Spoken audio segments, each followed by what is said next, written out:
Hello, everybody, and welcome to the mid-season slash Pro-Am Classic edition of the LeanTossup CDL betting podcast. I am joined, as always, by my co-host Ryan from at CDLMetrics. Ryan, are you excited to talk about the Pro-Am Classic? Yeah, I am. I remember yesterday morning, we're recording this on Tuesday. I woke up yesterday on Monday and thought to myself, oh, yeah, I think there's COD again this weekend. And I was like, you know what? I think I'm ready for it to come back. But honestly, I had forgotten about the league for a little while, but I know there's been news and whatnot over the past couple of weeks. But I took a little bit of a break from it, which I appreciated because it was constant essentially since January. But yeah, I'm excited for it to come back. I'm interested in the new format with the broadcast and how the games are getting played out this weekend. The overall like format of the tournament is, maybe not ideal, but it's I don't know, maybe the best the COD League could do for now. And yeah, they're for sure testing stuff. But yeah, I am very, very excited. How about you? Yeah, I'm really excited for this tournament. I mean, again, it is kind of weird that um it's kind of weird the format here that we have like, oh, here's like the I mean, obviously it's cool to have the pro and teams. We get a full 16 team tournament, which is again awesome. That's a really good point here. But at the same point in time, we're getting and I'm actually really excited for them to, because they're going to be doing streaming for this, right? We're going to have four different streams going at any given time, but there's only three matches a day for a stream, right? So I mean, you'd hope that you would have a little bit more than that. You would hope that maybe they could get it to full, instead of three time slots, it could be four time slots, maybe cut it down to three. So again, just like having more COD to watch. But I mean, again, there's a lot of different pieces to this, and I'm kind of I'm really excited to see it. I'm excited to see what they could do with the quad streaming, and honestly, I'm really hoping for the success this weekend, right? Because if there is success from this weekend, then it means that we'll see this again, right? And I think that that's a really important piece to this, right? We want to see expansion in this league, right? We want to see more tournaments like this. We want to see more matches, right? I mean, this is the first time we're seeing in the history of the CDL, not in the history of Call of Duty esports, but the first time in the history of the CDL, we're getting multiple matches happening at the same time. That's actually kind of huge, right? Every other sport does this. It's kind of insane that Call of Duty has not done this yet. Literally every other esport and every other kind of real sport does it as well, right? So it's crazy that this is the first time we're having this in the CDL, and hopefully, I really hope that by doing this, and if there's good viewership this weekend, which I hope there will be, I really hope there will be, then then hopefully we can see more of this. So I'm excited for this. So now, talking about a little bit about our format here, we're going to change up the format just a little bit here. So normally what we do is we talk about every single match and we go through it in depth, and talk about game one. We talk about hard point spreads, and the thing is, there's 25 games here, right? So unless you want to listen to a 3-hour podcast, we're going to have to change things up just a little bit this time. So what we're going to do instead is, again, and because it is mid-season and there are um differing objectives, yeah, differing objectives for each team here, right? Like, for example, again, talking about group one, there's Seattle Surge and Toronto Ultra, they're in the same group, right? There's different objectives for those two teams, right? Some teams care about this a lot more than other teams, right? So we're going to talk a bit about what each team needs, the changes they've kind of made, how they've been doing so far this season, and then also for fun, I've prepared a list, and also Ryan has as well. We've talked about this many times on the podcast before, but we've made a list of CDL to NFL team comparisons. So I have 12 CDL teams and 12 NFL teams that I believe are the closest related to those teams in terms of multiple different factors. Ryan has that as well. So as we talk about the CDL teams, we're going to talk about this, but we're also going to point out bets and lines, and some games we want to bet on, and maybe some spreads too as well. So yeah, we're gonna have a kind of fun laid back podcast, and yeah, hopefully this weekend is pretty exciting. So to start off with Group A, right? So the way that the schedule works is that, and I kind of mentioned this already, there is three time slots. So the time slots are 3 o'clock, 4:30, and then 6 o'clock. There's three time slots for Thursday and Friday, and in each of those time slots, four games are being played at the exact same time. So again, it's cool that apparently someone has decided that those are the only three times Call of Duty can be played. But no, I mean it's kind of interesting. You're gonna be able to go back and forth between different multiple streams and stuff. And the way that it works is that because there's four teams in each group, that means obviously you split that in half. Two games for each group happen. Like everybody plays everybody else in the group, so that means that two games from each group times three, right? So basically, two full groups play at any one given time. So for example, I'm gonna use this as an example for this one. We're not gonna repeat this every time, but for the first time slot on Thursday, so the 3 o'clock time slot on Thursday, you have Minnesota versus Florida, Seattle versus FaZe, StrikeX versus Toronto Ultra, and then Ultra Academy EU versus Optic, right? So you have four different matches going at the same time, two from Group A, and then two, I believe, from Group B, if I'm not mistaken. Yep, A and Um, B. yep, A and B. So let's talk a bit about Group A here first. So Group A obviously has Atlanta FaZe, and I'm going to talk about this from now on Bet365. I actually have qualification odds, so I have odds to win each group and to qualify from each group. Apparently on Bovada, those odds do not exist, which is a little sad. But again, Bet365 is widely available in Ontario now, so if you're a listener from Ontario, you have access to Bet365, and a lot of other people in the US have access to it as well. So FaZe is minus 1200 to qualify.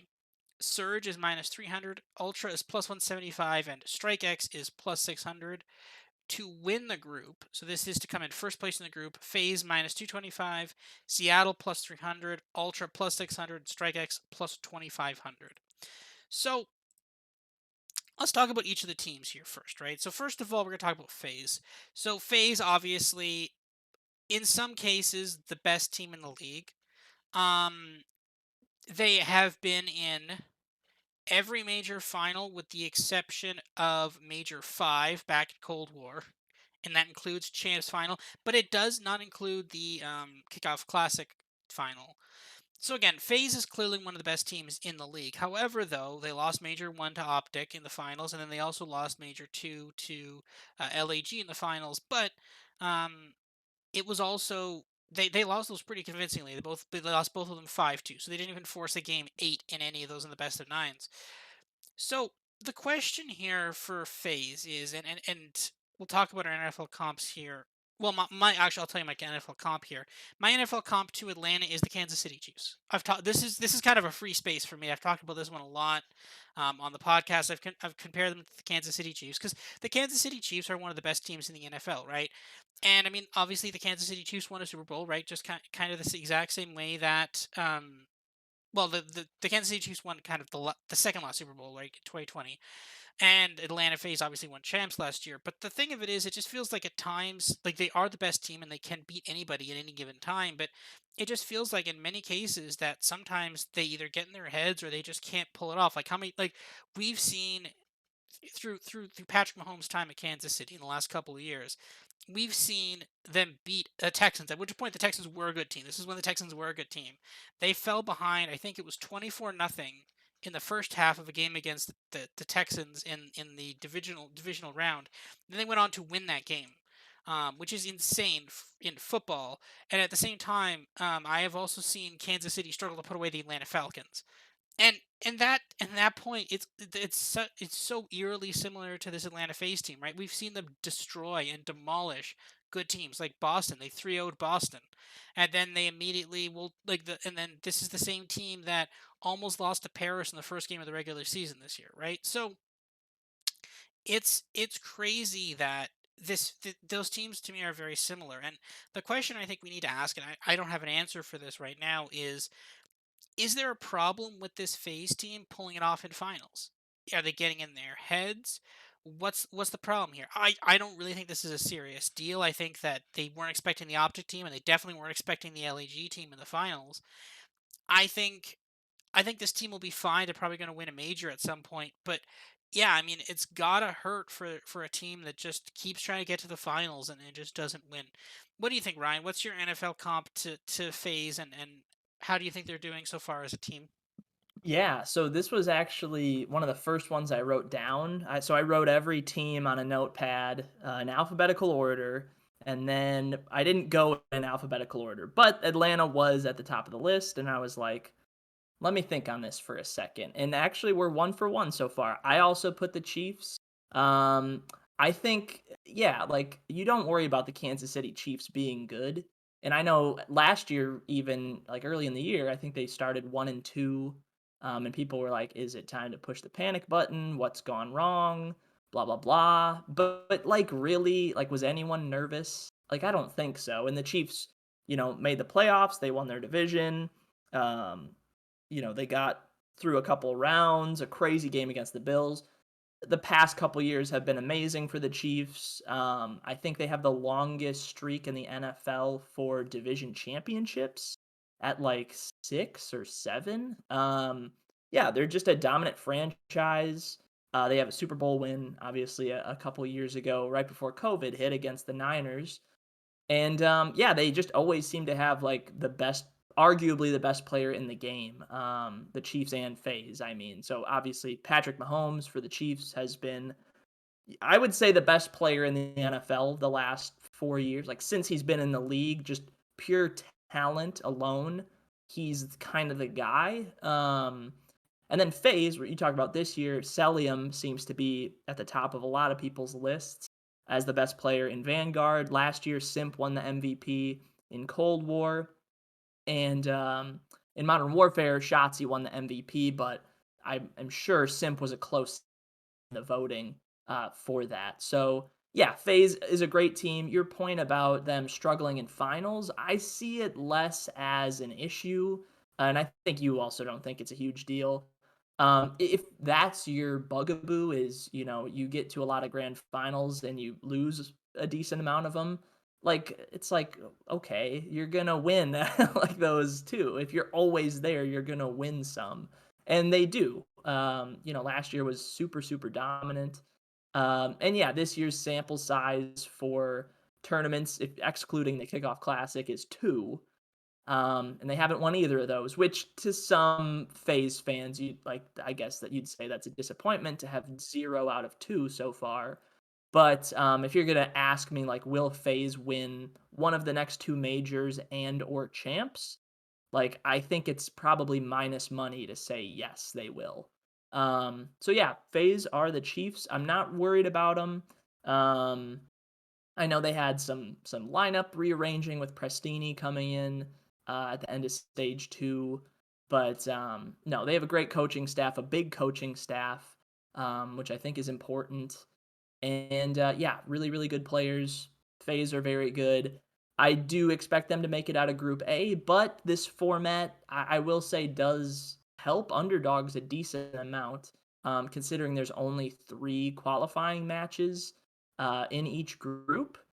We're bound to see a lot of tiebreakers, which is not fun. Like, I'd rather them play maybe a double round robin, so you don't get as many weird tiebreakers, but even then you might have some. So, yeah, so Atlanta, they got to get through either or all of or some of Seattle, Toronto, and Strike X. Seattle and Toronto, we'll talk about a little bit later. Obviously teams that have shown flashes. And then Strike X, of all the challenger teams, this apparently is by far the worst. So they were the last team to qualify for this. They got 4th at the Minnesota Challengers Open. And it's a team that, like, you've heard of some guys. They have Gunzy, Fire, who was on Paris last year, Ramby, and Silly, who was on Minnesota and then LAG last year. So some names you heard of, but nothing crazy. But yeah, Atlanta FaZe very good. They are the Kansas City Chiefs of the CDL. Wait, you're saying I get to fade silly again? Yeah, if you want.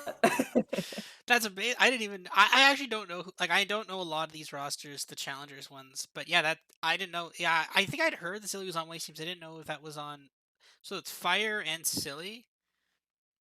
So like this is the thing, right? Because like when you're looking at this, a lot of these, some of these teams have like these guys who came into the CDL and then didn't perform, and then now they're in challengers, but then their challenger team is pretty good. So it suggests that like either they're not the main component of the team that's powering the new team, the challengers team, or that they're like better than they're better than challengers players, but they're just not as good as CDL players. So that's actually kind of interesting. Um, so next up is the Seattle Surge. I should probably quote the to win it all outright lines here. Seattle on Bodog is plus 1,000 to win it all. Um, yeah, they're plus 1,000 to win it all. They are minus 300 to qualify from the group. Um, this Surge team, again, we've talked a lot about Surge, and we've talked a lot specifically about accuracy. And I mean, this team is like okay, right? And we've talked about this before. We don't hate Seattle, but honestly, when we talk about it, we generally find the good times to fade Seattle. I will say, like we've actually been very fortunate that we know when to bet Seattle and generally when to fade Seattle. And we were actually kind of somewhat high on Seattle. I bet them against Optic in the thing. I think Seattle is kind of coming into their own. Like I don't think they're the best team, but I think they're like a pretty good team. Um, just kind of looking at Matt lines here, I actually really like Seattle against FaZe on Thursday. Can get Seattle to win outright at plus 200 or plus 1.5 for the minus 120 for the plus 1.5. So I do kind of like Seattle. I like Seattle kind of maybe to win to beat FaZe at least. Um, so my comp for Seattle is the Philadelphia Eagles, and this is where I suspect we're gonna start deviating here, especially with some of these. I think I suspect we're gonna have different ones for Optic and LA Thieves. Maybe not though. I don't know, or Boston probably. But my comp is Philly. Philly is a team it actually kind of fits pretty well because Philly is a team that's kind of been bad for a couple of years, right? I mean, they're in the NFC East, and pretty much everybody in the NFC East is pretty bad. Um, but at times, like they've been starting to rebuild pretty well. Like they had Carson Wentz, they got rid of Carson Wentz, they got rid of him for a conditional first rounder. Then they've basically turned around that first rounder, and now it's one of the best wide receivers in the league. Right? They're rebuilding the right way. Right? They're picking up young talent. They're building around Jalen Hurts. They're drafting well. They're doing this, and they also and. The thing with Philadelphia is they also still have a bunch of seasoned veterans in that on that team as well, right? Like Miles Sanders is I don't know. He's up there, right? Like they have their seasoned veterans, and they have their young guys, and they're building in my opinion the right way. Um I think that's actually somewhat that's probably that's the best comparable we can have. And for Seattle, I mean Seattle did pretty well in the one and done kickoff classic. So like I think Seattle could do something here. Um Group betting plus 300 to win the group. That's not horrible. I don't hate that. I worry a little bit about Toronto. We'll talk about Toronto later, but like I kind of have somewhat high expectations for Seattle. I think Seattle could definitely knock off FaZe, and I think Seattle could maybe make a potentially somewhat deep run here.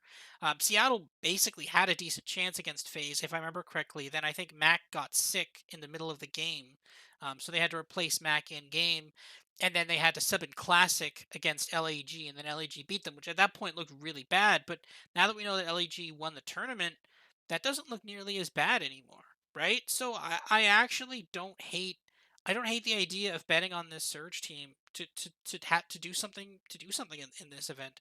Because remember before Mac got sick there against FaZe, Seattle was winning that hard point.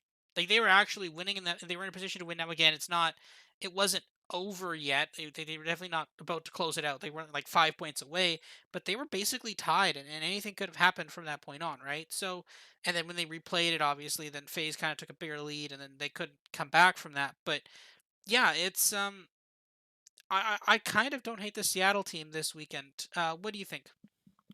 Yeah, I don't hate them either. I'm looking at the power rankings I sent out after Major 2, and I put Seattle at 6th. Granted, the cluster in the middle is, like, razor thin between each team. So yeah, I have them as a middle of the pack team, as of, the Major 2 finals. And yeah, so I mentioned Atlanta was one of the first teams I had an NFL comp to. I think Seattle might have been the last team, or like second to last team. I was really struggling with them, and I think I might like yours more than mine. I went with Denver, the Broncos. And the primary reason was I was looking at the CDL metrics grades that we have, and just for reference, an average player has a grade of 100, and Seattle's main starters, so this is excluding Classic when he subbed in. Mac has a 101.7, Pred has a 101.4, Sib has a 101.1, so all slightly above average.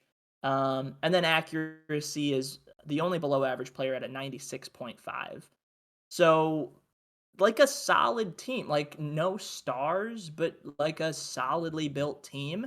If they can get, like a stud at main AR, like they might go over the top. And that's kind of how I pivoted it to Denver. Like Denver's been a decent team the last couple years. Like roster as a whole is quite good, I would say, but they just never had a quarterback.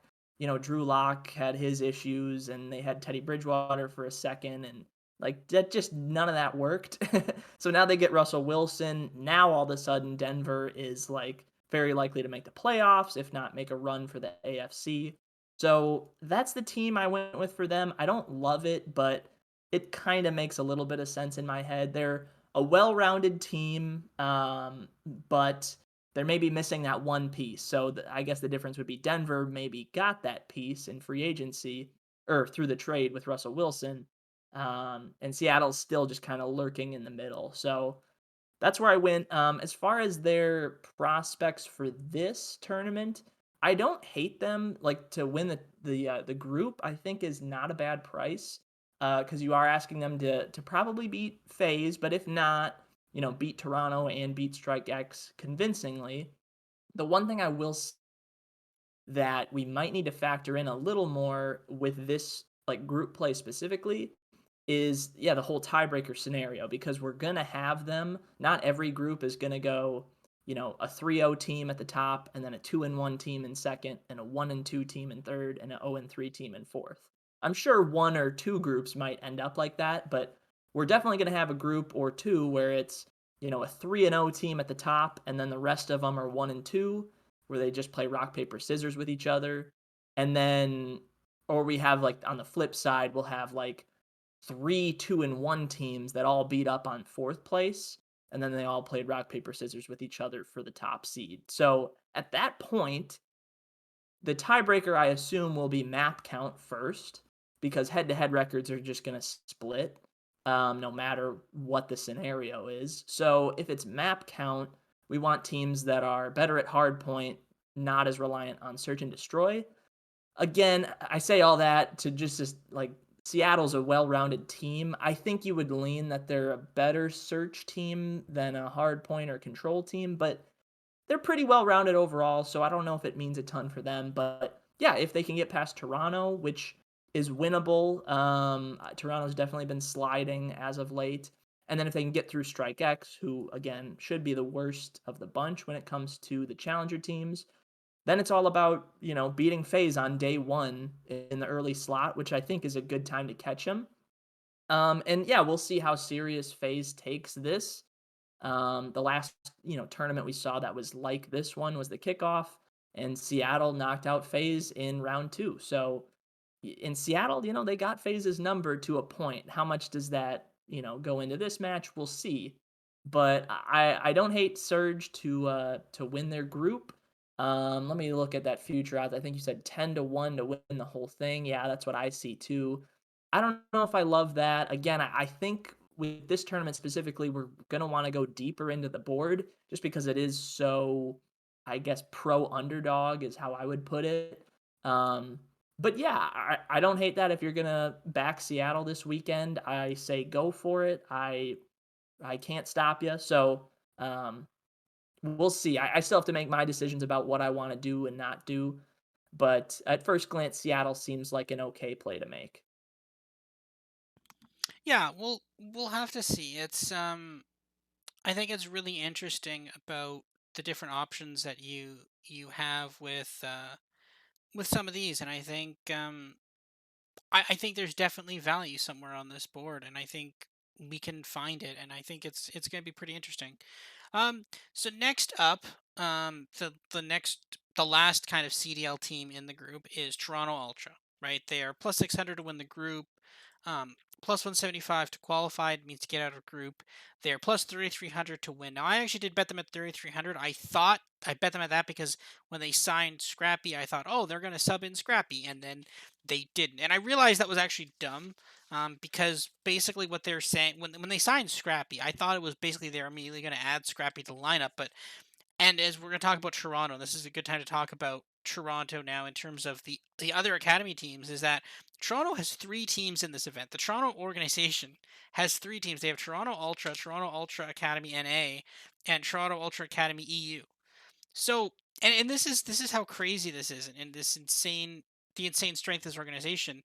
A couple months ago, they made two academy teams. They're like, "Yep, we're going to make two academy teams," and both one in North America and one in Europe, and both of those academy teams have now made this kickoff, like made the Pro Am Classic. Both, so they went undefeated in making good challenger teams, which is kind of insane because the insane variability of challengers basically implies that that shouldn't happen.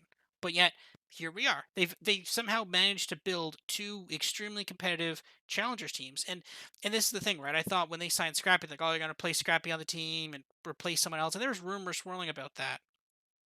But at the same point in time, what I realized when they didn't do it later is there's no reason for them to make a change for this event, right? Like I think that if Toronto doesn't do well in this event, which seems likely, but if they don't do well, then my assumption will be Cammy and Kleenex will be removed, and then you're gonna get probably Scrappy and Hixie and or maybe some other combination of players from the academy teams. That's my assumption. Now I could be wrong, but the thing of it is, basically by doing this, one, you're letting those players, you're letting Scrappy and Hixie and all the other ones, you're letting them play on their native teams, like the teams that they've basically been practicing with and working through challengers with. And then also you're giving the Toronto Ultra team one more chance. You're basically giving Cammy and Kleenex and all of them, you're saying you have one shot. Prove us wrong. Prove us that you can actually go win a tournament. And or do well in a tournament. Again, that you're not completely out, that you're not completely like cooked basically. And if they do win, then great, cool. We don't need to make any roster moves. But if they don't, then you have two challenger teams that made the Pro Am Classic that you can basically just use as a farm system, which is the exact goal of it. And this is why for my NFL comp for Toronto, my comp is the Buffalo Bills. I've actually made this comp before. Um, and again, obviously, when we think about the Buffalo Bills, we think about them as one of the best teams in the NFL, and they are. They're actually right now, I believe, co-Super Bowl favorites or favorites, depending on the book you look at, but functionally co-Super Bowl favorites with the Tampa Bay Buccaneers.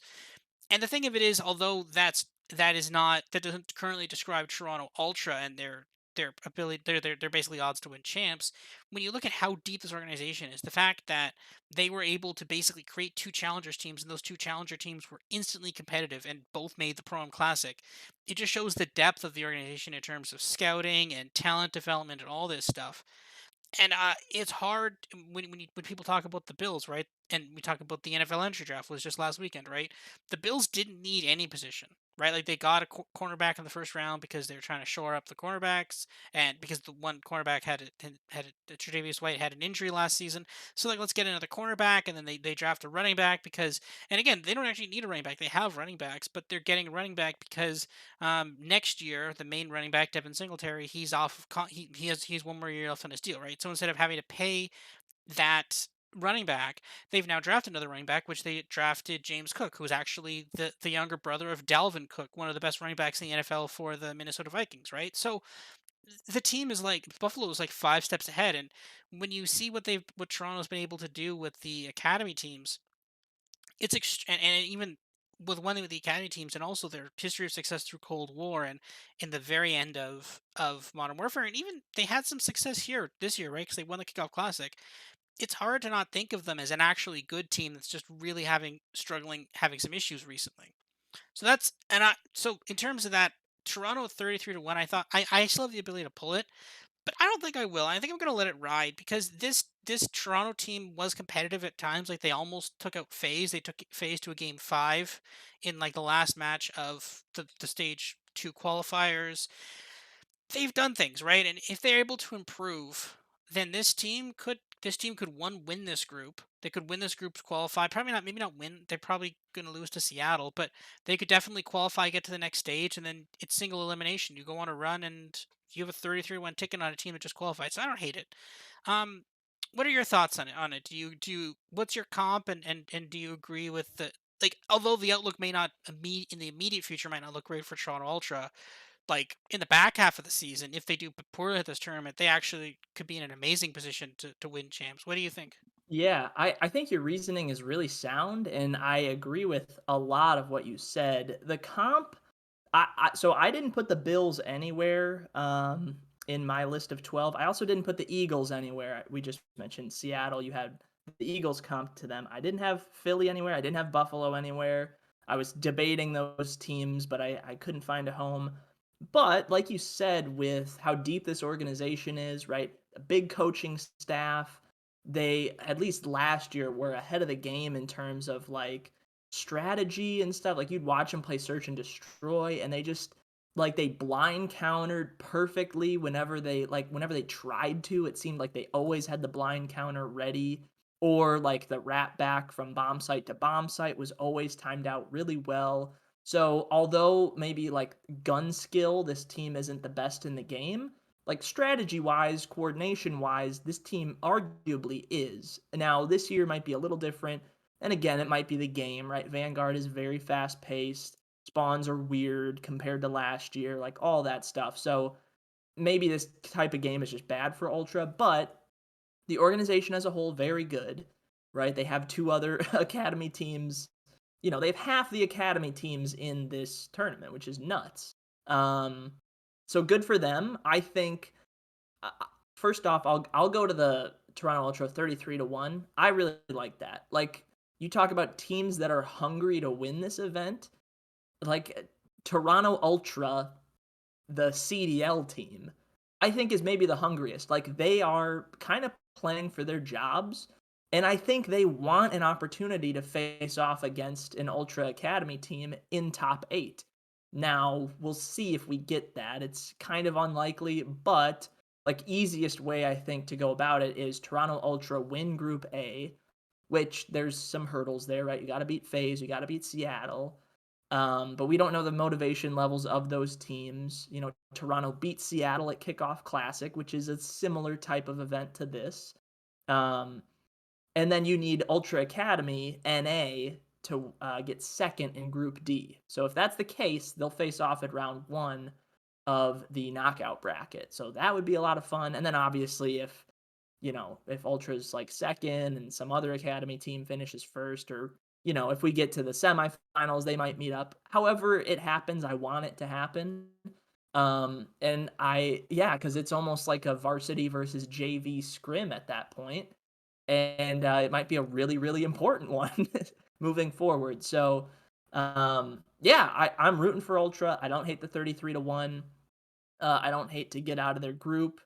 Because again, right, Seattle is a middle of the pack team, and there's been a lot of time off, a lot of time to strategize and whatnot. So yeah, as far as the comp goes, what you said about like Buffalo, very analytically sound team, a very, very good team in the NFL, and that's kind of what drew me off of the Bills. So I was thinking, all right, analytical team that's solid, good coaching staff, good roster as a whole, but no superstars. I put the Cleveland Browns. And I was debating, I actually listed two teams, but I'll say the Browns are my pick for Toronto Ultra. The other one I was close to was Baltimore. But Baltimore, I felt was just in terms of NFL success, they've had more than Cleveland has the past few years, right? With Lamar Jackson won an MVP a couple years ago, and the Ravens were like 14-2, and then hit a brick wall named Derrick Henry in the playoffs. But and then last year with the Ravens and the Browns, they disappointed a little bit. So kind of similar with Ultra, right? Last year was like, hey, this team is they have arrived and no one saw it coming. Um, And now this year, it's just kind of been back to the middle of the pack for them. So they're doing everything right. They just got to figure out the players. And I think this tournament will help with that. Like the odds that the Toronto Ultra team going into stage three is Cammy, Kleenex, Bance, and Insight. Like, I don't know. Is that if that's the roster? If you're betting like what will the roster of Toronto Ultra be heading into week one of stage three? And your odds are yes, it will be that roster that it's been all year, or no, it'll be something different, like, at least one different player. Like I kind of think the favorite in that is for there to be a different player. I don't know who. It seems like Kleenex or Bance. I kind of lean Kleenex. I'm looking at their player grades we have for them. Kleenex and Bance are literally next to each other. It's a list of 56 players. Kleenex is at 46th and Bance is at 47th. So they're right there. The reason I lean Kleenex is probably the player to get subbed out is just Bance, and we've talked about it all year. Kind of the in-game leader, talks a lot, is the bomb carrier in Search and Destroy. And I cannot remember who put it out, but another CDL analyst put out stats for bomb carriers in Search and Destroy, and just like the difference in KDs when they're like on defense and they're not carrying the bomb versus when they have the bomb in hand versus after they've planted the bomb. And it's like drastically different. And part of that is just like attack is harder than defense for most maps. But like it's tough being a bomb carrier, and Vance does that most of the time. So I kind of think they'll hold with him, sub out Kleenex maybe for, again, someone on these academy teams. I don't know exactly who, but you've got 8 players to choose from. Um, so yeah, I think Toronto, despite the struggles this year, they're in a really good spot. All things considered, like I do expect them to make champs at the end of the day. I don't have the standings pulled up in front of me, but I know it's top 8 make champs. I'm still feeling pretty good about that, right? Like Paris are for sure not, or at least they're well on track to miss champs. Minnesota, I worry about quite a bit. I know they're towards the bottom. And then I'm trying to think of other teams like Subliners. We have yet to see much from them. And then you got to beat one other team, maybe Florida, maybe Boston. Like, there's a couple different ways you could go with how to get the eighth seed. But I believe in Ultra, and yeah, they're a smart organization. It's just they gotta get the right guys. Yeah, I agree with that. Now, I will say that we said we weren't going to cover Ultimate Five matches because it would take 2 3 hours, and we've gone through one of four groups. We've been here half hour already, so we should pick up the pace that a bit. But no, I completely agree with everything you said, and I actually do like the Ravens or Browns comp.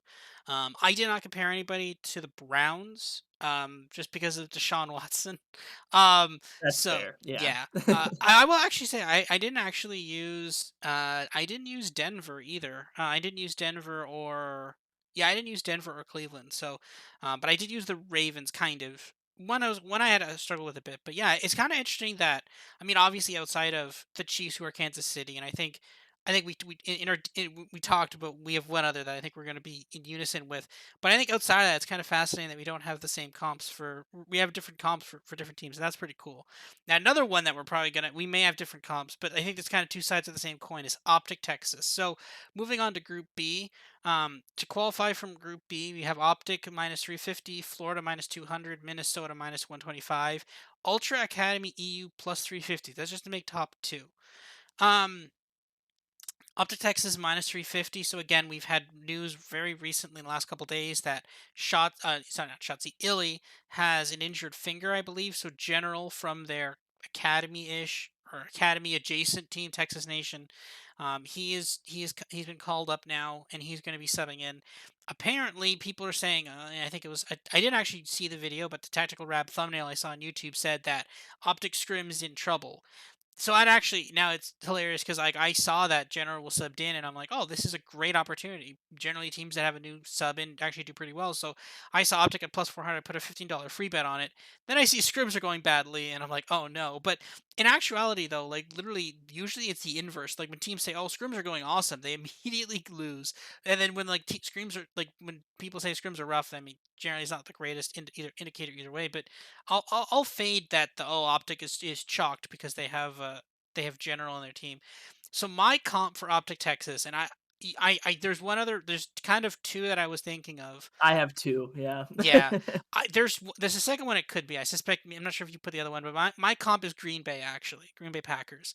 Um, Oh, okay, okay. so I mean, the thing of it is, there's one other one that's kind of a bit unfair to Optic, but for Green Bay, it's a solid team, right? You got kind of Aaron Rodgers is in some ways kind of scump, and well, I mean, you did have um, the wide receivers. You did have Devonte Adams; they got rid of him, but you still have other good players on this Packers team, right? And this Packers team is always just solid, right? Like they've kind of figured out, they've kind of mastered the art of going like 14-2 in a season, or well, like 15-2 or 14-3 now with 17-game season, but they've mastered the art of being a good team. They just never haven't mastered the art of being a great team, and I kind of feel like that's definitely Optic's problem. Like how many times have we seen Optic just demolish second tier teams, but then the second they play a phase or an ultra or something like that, then they just have problems, right? And I kind of feel like that's the same thing with Green Bay, right? Like Green Bay, they're the number one seed in the NFC last year, going to the playoffs. What's the first thing they do? Immediately lose to San Francisco in the snow too. So you're dealing with a team that plays in San Francisco. They come out and beat you in the snow with a Dude, quarterback.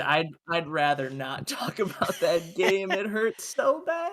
I was on. But go ahead. I actually I like that game because I was on San Francisco money line and spread, so I'm happy with that. But no, no, I mean that's the thing. And the thing is, Green Bay is always kind of a good, like there's very rarely that they just kind of are bad. And like I think there's kind of a fair comparison. There's one other comparison that you could make, and I'll wait for you to see if you make the other comparison or you agree with Green Bay. So go ahead. What are your thoughts on Optic? And I think just kind of one more thing about Optic. I actually do kind of like them to win the tournament. I think this is a tournament that Optic would like weirdly care about. Be like, yeah, we're gonna show it and prove that we can win it. And I think they could actually be like I'd much rather bet Optic than I'd bet FaZe in this tournament. 100%. If you gave me the same odds, I'd rather bet. FaZe is minus 120 in my book. But yeah, I'd much rather bet Optic than FaZe. What do you think? Um, I don't know about that. I think I'd rather take FaZe. So part of me says the Illy injury maybe isn't real, and they just want General to like get in a lineup and show what he can do on the main stage. Um, but I mean, the injury might be legit, but I think like if you're Hex, General's been in the organization since Huntsman. He's been on the bench, and it's like their rosters have been good enough where he just kind of sits the bench. Um, but yeah, he's been a good player. He's been a very good challenger player this year for Texas Nation. But it's also like he's mostly a main AR player, I think. Uh, so it's like, yeah, can't sub him out for Dashy because he's the best main AR in the league. So it's like, okay, you can maybe sub him out for Illy for this fun little pro-am tournament, and see what he can do.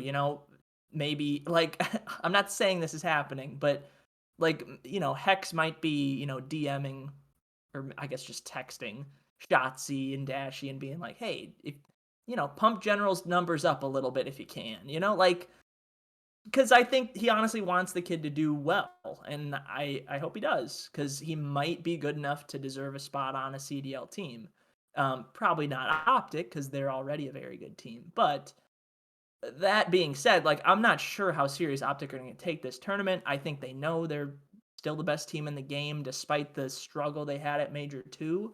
But Atlanta, I think, a team that has not won a major or the kickoff classic to this point this year. I don't know. I kind of think between those two teams, Atlanta's going to want to show that, hey, we can win something. Like, don't worry. But regardless, the Green Bay comp, that's pretty good. I actually, as a Packer fan, this might shock you. I don't have any team comp to Green Bay. I was really trying to figure out who that would be. But yeah, Optic makes sense. Yeah, Green Bay. It's been a tough, past decade for us. I mean, we've been to the playoffs I don't know, like 8 out of the last 10 years probably. We've been to, I want to say 4 NFC championship games, maybe not 4, maybe 3. We've lost all of them, some more brutal than others. So yeah, Green Bay is a team that's always there. We're constantly winning our division, unless Aaron Rodgers breaks his collarbone or something weird happens, or Mike McCarthy's the coach. Ha, LOL Cowboys. Um, yeah. So yeah, the Green Bay comp, I don't mind. The 2 I wrote 2 for Texas. I had 2 comps for 3 different teams. We already went over Toronto. Texas, the first comp, so this is my official answer. I put Tampa Bay. Um, yeah, Tampa Bay Buccaneers. They're just a very, very good team since Tom Brady's been the quarterback. And if you're comparing players to players, like Scump is the GOAT, in my opinion, right? Like, I don't know if it's Clay, I don't know if it's Krim, I don't know if it's Scump, but a lot of people like Scump. A lot of people say he's the GOAT. We'll say he's Tom Brady. Now, he's not the best player on the team right now, Scump, and Tom Brady is. So that's kind of where it differentiates a little bit. But yeah, optics just a very, very good team. Um, yeah, I don't know what else to say. Like they're very, very good. The other team that I was kind of interested in with this other comp is the LA Rams. In part because the Rams just won a Super Bowl. Optic won major one in pretty grand fashion. In their home stadium as the Rams did. I didn't even think of that until just now, but Optic won in Texas, the Rams won in LA. And you can kind of think of the Texas. Actually, I'm switching this. The Rams are my preferred comp, not the Buccaneers. The Rams, right, this past offseason go, okay, we're a really, really solid team. Let's do what the Buccaneers did and trade for a quarterback. That was kind of what happened with the Envy Optic merger, right? Like, let's take the best parts of Optic, let's take the best parts of Dallas Empire, smash them together. Boom, we have the best team in the league. And that's kind of what's happened. So, yeah, okay, I'm switching it. Rams are the number 1 comp. Tampa, I think, is a close to, if not Green Bay, maybe. I like your Green Bay comp. Um, but yeah, just like the Rams, were close a couple years. Optic was close. Huntsman were close. Last year's Optic team was always kind of third or fourth solid, but not at the tippy top. And now this year they're finally there. So Optic are the Rams, yes. And then yeah, as far as the prospects go for this, tournament as a whole, plus 160 to win the whole thing. No, thank you. I know it's not common you see like a plus number that big next to them to win a tournament, but like still we don't know what the motivations are for these teams. General might not look good. Like there might be a drastic drop off between him and Illy. I don't think there is, but like that might screw up the chemistry with the team a little bit. Their group isn't too bad. Like honestly, maybe the easiest group for any top team. You get Florida, who's pretty inconsistent. You get a Minnesota team that is bad this year. And then you get the worse Ultra team. So, like it pretty winnable group, even if they're not trying. But I don't know, just with so many things up in the air, I think I'm gonna pass on Optic this weekend. Um, but I mean, I want him to do well because when Optic's doing well, I think the league as a whole is doing well. So yeah, that's what I got for Optic. Anything else? No, I think like that's about it. I think yeah, I thought you were 100% going with the Dallas Cowboys. I thought that's where you're going to go with the optic Oh, comparison. no, I got another team for that, Yeah, but, I have another you have to location-wise, it makes sense, yeah. I have another Dallas. I have another team for the Dallas Cowboys, which I think which fits it a little bit better. Um, but yeah, I think yeah, we'll get to them later. But yeah, I tried to not have like double comps, so I think I Me only neither, ended up yeah. with like one. But yeah, so yeah, it's fascinating that yeah, I thought like I basically my picks were Green Bay or Dallas because you have like this is one of the biggest teams in the league, and they chronically kind of underperform and stuff like that. But yeah, the Rams is an interesting pick. I have the Rams somewhere else, but yeah, that's an interesting you make a case for a lot of teams in the CDL being the Rams, which is kind of cool that their management styles kind of caught on. Next up, the Florida Mutineers. They are minus 200 to qualify from Group B, um, plus 162 to win the group. Optic is actually plus 120 to win the group. And one more tiny tidbit again, one of the favorite segments we love to talk about on our podcast is the Betway CDL boost. This week it is for the first games. It's Florida versus Minnesota Rocker, FaZe versus Seattle, and Toronto Ultra versus StrikeX, all to win at plus 200. So I don't know which one. I think the play there is to bet Seattle against FaZe. I think that's the one. I think that's the one they think is because again, remember the trick here is to figure out which one they think is going to win them. Is going to basically lose it for the better. I think the pick is you bet Seattle against FaZe is I think the one. But I could depending on what the line is, Florida Minnesota, which is let me just take a look at that. Yeah, Minnesota's plus 150 against Florida. I could be enticed to bet that, but we'll talk about Minnesota later. But yeah, Florida's an interesting team. Again, they were up, they were down, they were back up again at the beginning of Major Two. Then they decided to straight lose every. They decided like they went. I think it started 3-0. Then they decided to lose to Optic and FaZe in back-to-back games. Then they come into the major. Then they kind of start doing pretty well. They make almost the final. They make the basically the second last loser bracket semifinal, lose to LAG. LAG then beats Boston. They basically LAG beats Florida. LAG beats Boston. LAG then goes on to beat FaZe. So like they made it pretty far in the tournament, but again, the thing if it is, it's like any given day you could have a really good Florida team or a really bad Florida team that you just have no idea what's happening, and that is why. And again, in the past we've compared them to the Atlanta Falcons, but the Atlanta Falcons are now straight up rebuilding now, so that the comp isn't there, and again, the lack of self awareness that they need to improve, but they don't do it. So my favorite comp for Florida now is the Seattle Seahawks. There's so many comps there, and the Seattle team this year is they're gonna be really bad. This has like if they don't get rid of Pete Carroll at the end of this year, it's just a just an absolute joke. Like you have two running backs and you draft a running back in the start of the second round when you have everything as a need functionally. Like you need a quarterback, you need just an absolute meme of an organization, and that fits Florida perfectly, right? Again, you can make a Russell Wilson to Awakening comp that like oh the second. Like if you take Awakening out of this Florida team, this Florida team is terrible, and you can make the same thing about Seattle. If you with the Seattle, like the second you take Russell Wilson out, and we're about to see it, apparently you have Drew Lock starting, right? So, and last year when Seattle was without Russell Wilson, they were pretty bad for those couple games when he was injured, right? So no, it's I like that comp. I have no idea.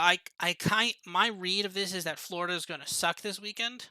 My model kind of likes Florida in some of these games, but I can't. I can't like when you have to lay something like when you have to lay minus 200 or like when you're against Optic and you're only getting plus 120 against Optic, like I can't. I'm sorry. Like my model actually does have Florida favored against Optic. I think it's just because Florida actually did beat Optic the last time they played pretty severely, but like I just can't I can't get behind that. I have to take Optic there, and again like Florida could lose to Minnesota and Florida could lose to Optic, and then who else would they play? They play Ultra Academy. Like they could go 0-3, or they could go 3-0 and win the group, right? Like I have no idea. And at this point, like laying minus 200 to qualify or plus 162 to win the group, that just kind of seems insane, right? So um yeah, I don't know what to think about that there. What do you think? What's your comp, and what do you think about Florida? Do you see this as a do you see this as a team that's improving, or do you see this as a like do you see them as improving, or do you think this is kind of a situation that's kind of getting worse here? What do you think? Yeah, I'm not as harsh as you are on them. Eh, yeah, Seattle Seahawks is maybe a little bit of a stretch for me in terms of Seattle, right, is a pretty dumb, I guess you would say, organization. They're kind of stuck in their ways and they've been reliant on a handful of players for, like the last 10 years or 8 years or whatever it's been. Um Yeah, and now it's kind of a change there with Russell Wilson going, and it's like now they're like for sure gonna be bad for the first time in a while. Like the Seahawks have had pretty high expectations every year since Russell Wilson's been the quarterback, and now they don't. Yeah, Florida, wildly inconsistent team. And I thought you might go Atlanta Falcons because I know you've made that comparison in the past, but I'm glad you didn't because you're right. Atlanta has just been horrendous the last couple years, and Florida hasn't been there. Yeah, Florida, like a team that had a really good regular season in Modern Warfare, then kind of flamed out at champs. And then last year they kind of snuck into champs, but didn't do much there either. But like they've been a mediocre CDL organization. Like they're the Jameis Winston of the CDL. If we could just compare like teams to players, like they're very up and down, but at the end of the day, it equates to kind of average. But it's like, what are you going to get that day? I don't know. And yeah, going back to Major Two, like that team was so close. Like they had a really solid weekend and they gave up 3 search and destroy rounds in a row to LAG on Sunday, and it killed my Florida Mutineers to reach the final. Granted, they needed to win another game, but like that stung pretty bad. Um, just lose like, oh, here we go, round 9, nope, round 10, nope, round 11, nope. Anyway, Florida, like for a comp, I struggled with a decent amount. But again, I took a look at our player grades. They have 3 players that are very highly graded, and then 1 that is very much not so, and that's Vivid, and I like Vivid as a player, I think most people do, um, and it's hard to kinda quantify what he does for a team, right? Because like, he's not always the bomb carrier in search, and he just plays at such a blistering pace that, like, if he gets a hot game, right? If his gun is hot and he is hitting and like he looks like one of the best players in the league at times. But if that's not working or if his instincts aren't good, like it can be really, really bad. Um, Now, does his like low grade in a way boost the other Florida players, right? There's only so many kills on a map. If Vivid is putting in, 98 damage or, you know what I mean? Like if he's putting in the damage, not getting the kills, and these other guys are just scooping them up easily, like that's providing value, but his grade is a lot lower. Anyway, with all that being said, a team that I thought was similar in the NFL that has a lot of good, but missing a key piece, and maybe they've found that now. I have as the Indianapolis Colts. The Colts, the last few years, they've been solid. I don't think anyone's like gonna say the Colts have been a top 10 team in the NFL, but I think most people would put them in the middle of the pack. They had Philip Rivers. They made the playoffs, almost took out the Bills. This was a couple years ago. Now they get Matt Ryan after, kind of a nightmare like end of the season with Carson Wentz. They had a great old line. They ran Jonathan Taylor all day long. It worked for a while, but at the end of the day, like Carson Wentz did not get them over the hump. So that was kind of their one missing piece, a really important piece. I think Florida's in that same boat. Like, I don't know if it's Vivid. Like, it seems to me that it's gotta be him. Like, if you just switch Vivid out for like, I don't know, Standy, like this Florida team might be one of the best in the league, but that's probably not going to happen anytime soon. So I gave them the Colts, just a solid team that's, they always show up and play, but sometimes it looks amazing, right? Like if Jonathan Taylor and that O line are blocking great one day, like the Colts are going to run over you and you have no shot. Or if, those running lanes are plugged up and you're relying on Carson Wentz for, 40 passes, it's going to look ugly. So that's kind of where I went with that. I don't love it, but yeah, Florida's always a hard team to talk about no matter what the exercise is. Betting, talking about NFL teams, like it's just, you know, it's hard. Well, do you agree with that one point about that? Like they could either go 3-0 or 0-3, and I would not be Yeah. surprised either way. Oh, yeah, yeah, yeah. I actually think this group kind of like the minus 200 that you mentioned is gross. Like that might be the worst like line you've given out all day. I see this group as a potential like Optic is 3-0 at the top, even with General in the lineup, because these other teams are like whatever, you know? And then you have a Florida, Minnesota, Ultra Academy, EU are all 1-2.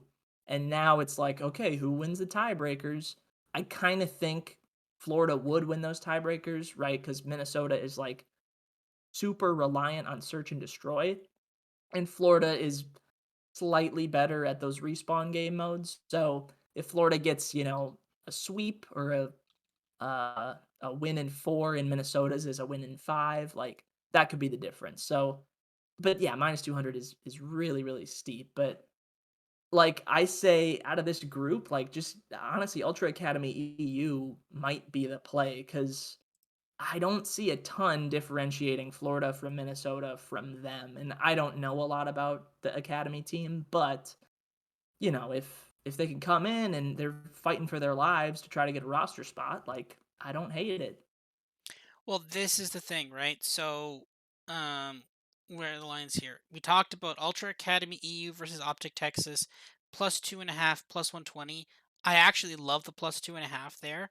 Again, one of the things, if you followed the CWL in the past when challenger teams or the old equivalent of challenger teams have played CDL teams or the top tier teams, a lot of the times they'll do different things in either control or search and destroy. They'll just throw them off, and you'll kind of get like an easy win, right? Because and that's the thing, right? It's like I love the plus 2.5. Like you're telling me plus 120 for Ultra Academy just to win a search and destroy or control, or maybe even a hard point too, right? That's actually Optic's first game in the tournament, right? So you're telling me that they're getting used to General being there, and you think you're just gonna start 3-0ing other teams?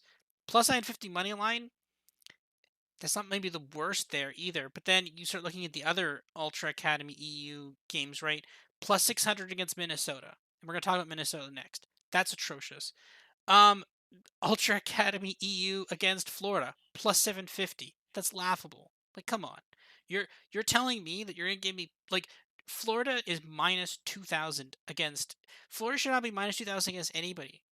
Florida, if Florida was playing like my friends, I don't. Well, okay, probably that they're 2000 against that, but like like this Florida team is so inconsistent that like minus 2000. That's insane. They And have like the third best odds to win the event, which to me is like, huh? Like at least what I'm seeing, I have them at 6-1, Florida to win the well, whole thing. yeah. I mean, I probably have. Let me just check. I don't have that line in front of me right now. But that's crazy, I got right? six to Like yeah, six to Optic is one. in their group and they're the favorites and Florida's the third favorites. It's like that doesn't add up. Yeah, I mean, Like to win the group, Optic at well, okay.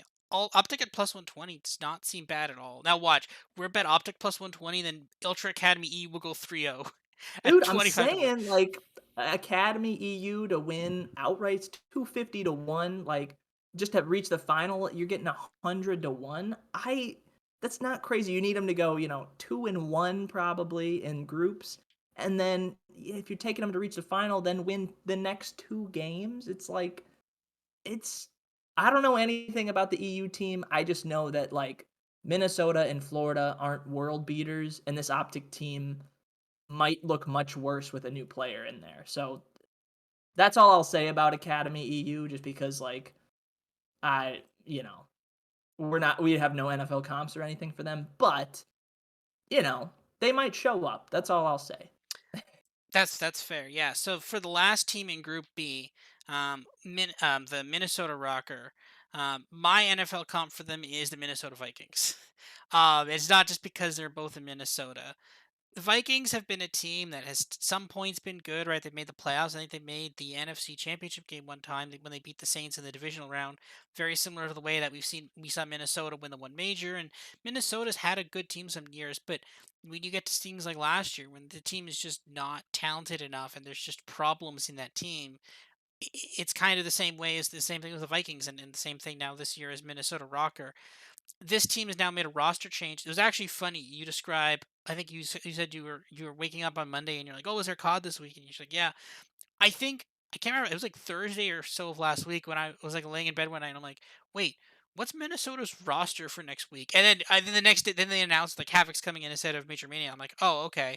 But I'm now really confused because Havoc when he was playing on the Mutineers. He was a SMG. So does that mean Priest is now the main AR or Attach is the main AR? And now they're like, it's such a weird change. And I don't think that like Major Maniac was part of the problem, but he wasn't the only problem. Priest was also a big problem on the team. Like he was just really underperforming. Now maybe if you put an AR in his hand, he'll do better. But like you're laying minus 125 that Priest is suddenly just going to get really better when he's been really struggling this game. And maybe Priest has always just kind of been overrated, right? I mean, this team had a good event last year, but like Priest has never been like people have always said, oh, Priest is really good, really, really good, but he's never really been the best standout. And we've seen a lot of like Priest, Cammy. We've seen a lot of those players in that kind of flex role. They've really been struggling this year. So like, and again, as I just mentioned, Ultra Academy EU against Minnesota Rocker plus 600. Plus 2.5 minus 150. Like these are laughable numbers. What's the hard point spread? Plus 37.5 hard point game one hard point spread. What is it for plus 2.5 S&D rounds? There's no control spread obviously, but like some of these are laughable. Like these bad teams when they're playing that or when challenge like when the challengers team, like remember that these challengers teams they didn't just get here, right? Like they had to fight through an entire bracket to get to this point, right? Like they didn't just get gifted an invite to this tournament, right? They had to fight tooth and nails to get here. These teams are hungry. Like these players are hungry. They want to show what they can do. They want to get a roster spot, right? And you're getting something like plus 600. You're getting like plus 1.5, sometimes plus 2.5 at plus money. Like like sometimes you can feel like some really good value on some of these teams, and I think like there's an argument to basically just take every single challengers team in every single underdog position, maybe with the exception of Strike X against FaZe. But like basically, like it's really hard to not like some of these underdogs, especially some of these challengers teams. What's your thoughts? What's your thoughts on Rocker? Do you think do you think this is going to fix like the Havoc change is going to fix some of their problems, or do you think that like Ultra EU plus 600 against Minnesota Rocker is like an amazing bet? Yeah, I mean, I already mentioned the Ultra Academy EU. Just like to make it out of groups, yeah, if you want to play their matchups on Thursday, Friday, like any way you want to go about it, I think it's decent value. That being said, I am figuring out that this group is, I'll get to the Minnesota comps in a sec. This group B is actually like maybe the most interesting group that we have. So, right, we talked about General on Optic, that's new. Havoc on Minnesota is new. Those guys were teammates on Texas Nation, so we'll get to see them square off for a match. That's kind of interesting. Obviously, Ultra Academy EU is a whole, talking point. The NA team outplaced them at the Minnesota Challengers Open, but they're obviously fighting for their lives with their roster. I will say, Ultra Academy EU, their roster at Minnesota was Beans, Furious, Harry, and Vortex. And I'm pretty confident that London just signed Harry to their starting roster in place of Gizmo. So, I don't know what their team is going to look like unless I have the wrong guy and I'm just mixing up all these names. I know Vortex has been a solid challengers player in EU for the last several years. Beans and Furious I have not heard of, but again, it's Ultra Academy. Like Ultra's a good organization, they've got good players, but they might have a roster switch up, so that makes things interesting. It might be good, it might be bad. But yeah, Minnesota. I love the Minnesota Rocker and Vikings comp. I mean, obviously, like they play in the same city. Their mascot is like the same thing. Like it's a Viking helmet logo with Rocker, and yeah, the Vikings are the Vikings. It's all very Nordically themed. And I almost put Minnesota. I really like. I was gonna just pencil in Minnesota, and maybe that is the right answer. Um, because yeah, when I think of Rocker, I think of like a team that is in just ridiculous games and series all the time. Like they're pulling off reverse sweeps. They're pulling off, obviously the major five from last year, 5 game reverse sweep against Toronto. That was nuts. Are they the best team in the league? No, like obviously not. They're actually very bad this year. Um, do they make the right moves? Do they have the best coaching staff? Like, I don't think so. They're growing their coaching staff. I know they have an analyst now this year. They're very reliant on search and destroy. They're very reliant on like just two of their players. Last year, Standy was they he carried them. This year, it's been more so attached. Standy's been good too, but um, yeah, I like the Minnesota comp. I wrote down the LA Chargers, um, and that might not be right because the LA Chargers are a smart organization, but it hasn't quite been there yet for them. Whereas Minnesota, I think it's kind of like Rocker, I should say. Rocker, it's kind of been the opposite, where I think they've had success here and there, um, but I don't think the process is great. Like you talk about the Modern Warfare season, they stuck with that roster basically the whole year. They had early success when it was on land. They switched it over to online, and they just can't stop losing. Um, they never really switched out for an AM until very late in the season. Cold War Minnesota was okay, like middle of the pack team. They obviously won Major Five. That was huge. And they finally had the guts to make that roster move to get Standy. That all worked out very well for them. And now this year they've held on to their roster. Did they make the right move though with dropping Major Maniac, putting in Havoc, keeping Priesta? I don't know. Like all signs point to Priesta is kind of the guy to drop. But maybe just like how they wanted the roster constructed. I'm pretty sure Havoc has been running in auto in this game more than he's been 40. So I think it's going to be Attach and Havoc on the AR, and then Priesta and Standy on the SMG. I could be wrong. I have no idea, but that's what I would guess. So maybe just like it would have been harder for them to keep Major Maniac and Attach and Havoc because all three of those players are better on an AR, it seems. And then you have Standy running alongside someone who's running an SMG who doesn't want to or who isn't as good at that. So yeah, Minnesota's a tough case. I cheer for him. I want him to be good. I hope this Havoc thing plays out. He gets a revenge match against Florida. Again, another interesting point for Group B. Like this group might be a lot of fun, but yeah, LA Chargers, they play a lot of crazy games. Minnesota does too. So, but I think Vikings and Rocker might be the right pick there. So I think you might have it right. But yeah, Chargers, shout out to them. Justin Herbert's kind of been carrying them to nothing. And I kind of see the same thing with Attach this year and with Standy last year. Just one player who's going nuts, and it just doesn't matter. So that's what I've got. It's I mean, I'm also like I'm primarily a Bills fan, but I have I love Justin Herbert as a player, right? I'll definitely cheer for the Chargers when they're not playing the Bills, which is the overwhelming majority of their games. But yeah, no, like the Chargers comp is weird. I like the Chargers. Like I have actually have the Chargers on this list somewhere, but I can't. I don't know.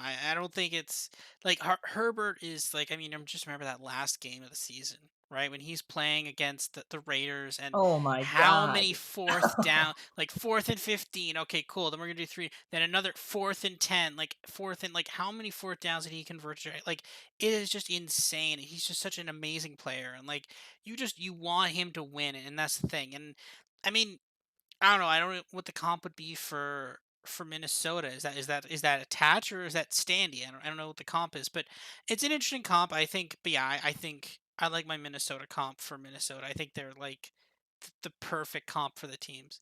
Anyways, moving on to Group C. And now we have like the worst price. I have like you think that the Florida minus 200 to qualify is a bad price. Wait till you hear this one. Group C, LA Thieves minus 300 to qualify. What? Oof. They're the favorites to qualify, minus 300. Ravens minus 188 to qualify. Subliners plus 125. Team War plus 200.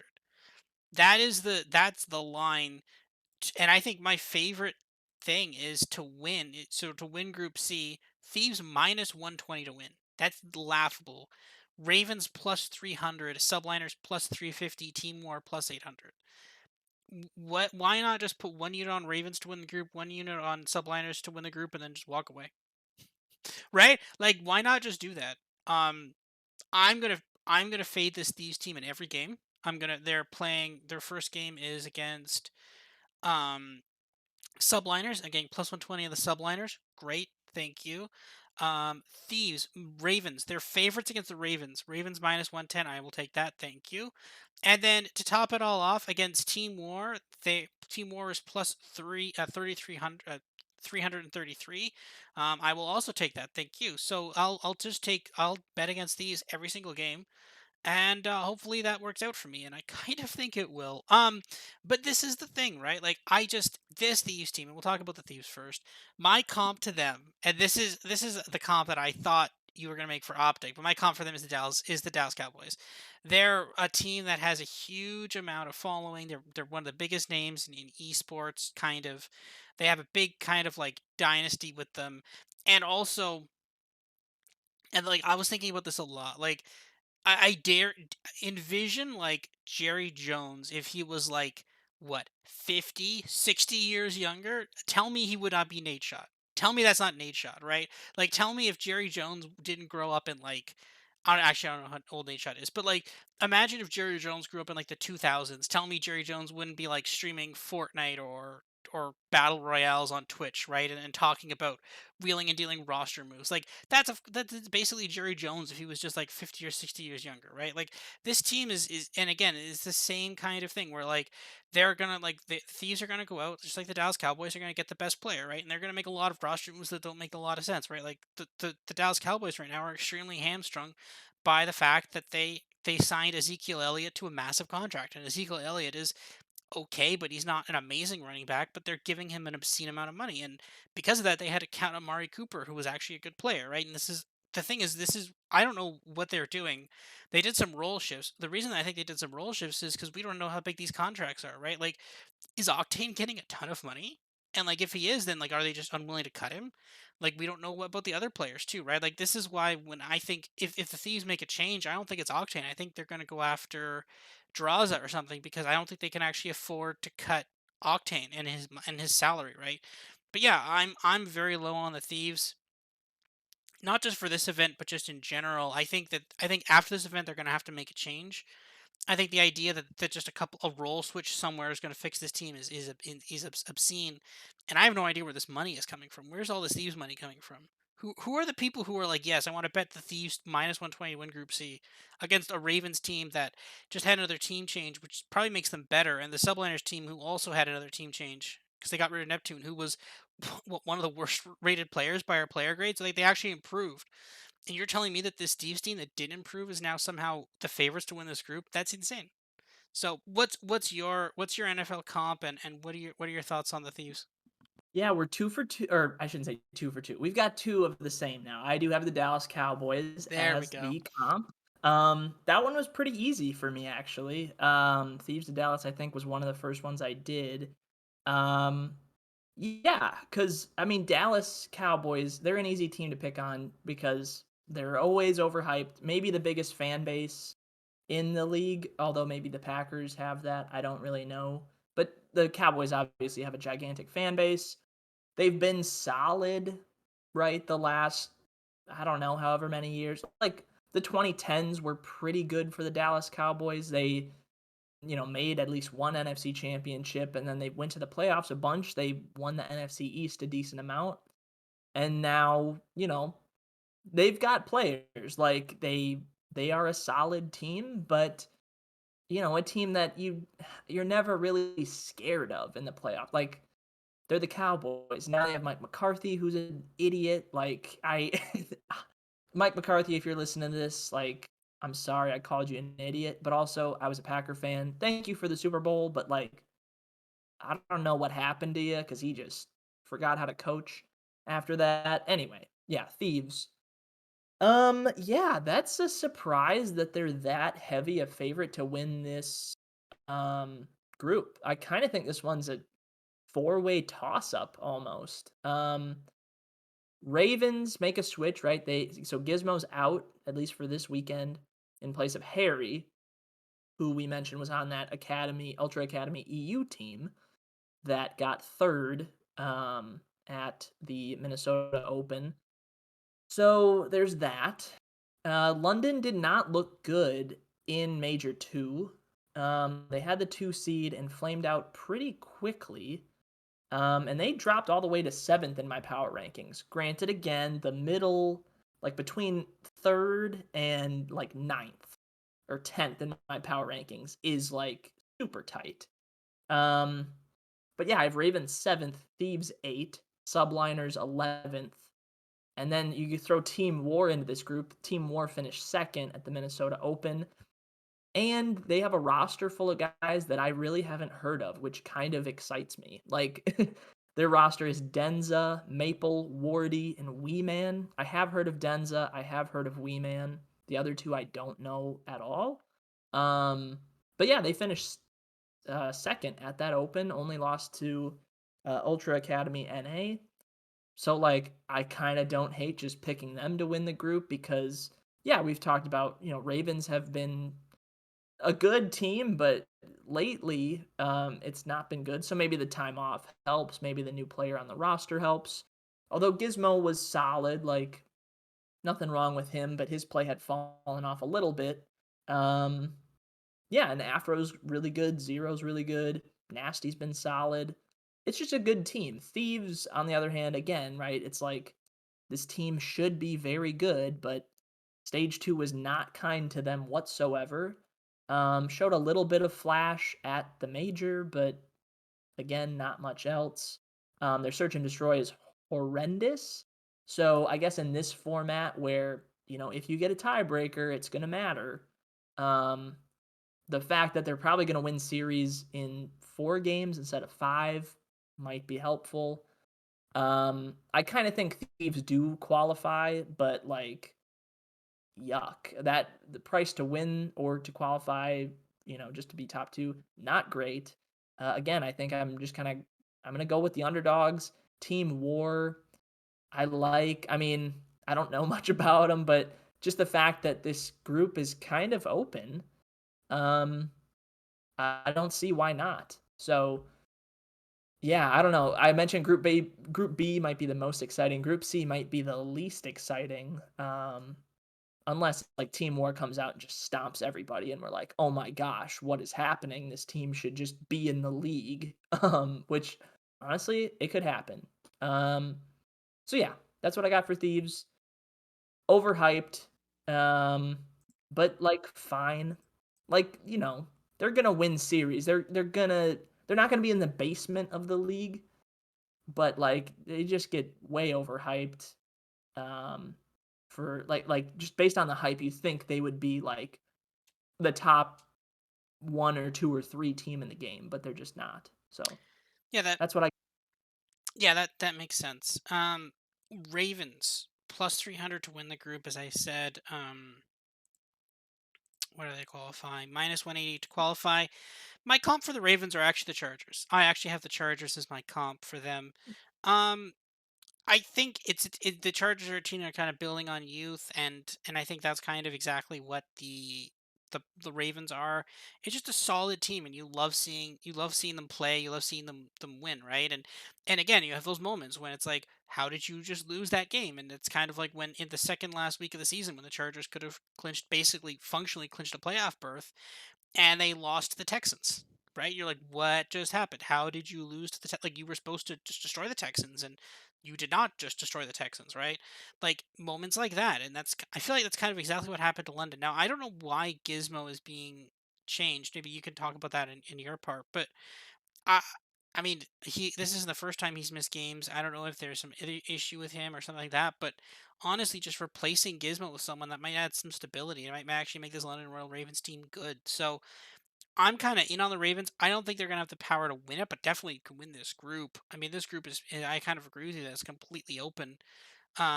Maybe not. Yeah. I mean, the thing of it is, I like how we're concerned about the team that's like plus 800 to win the group is in terms of instead of just betting London and subliners to win.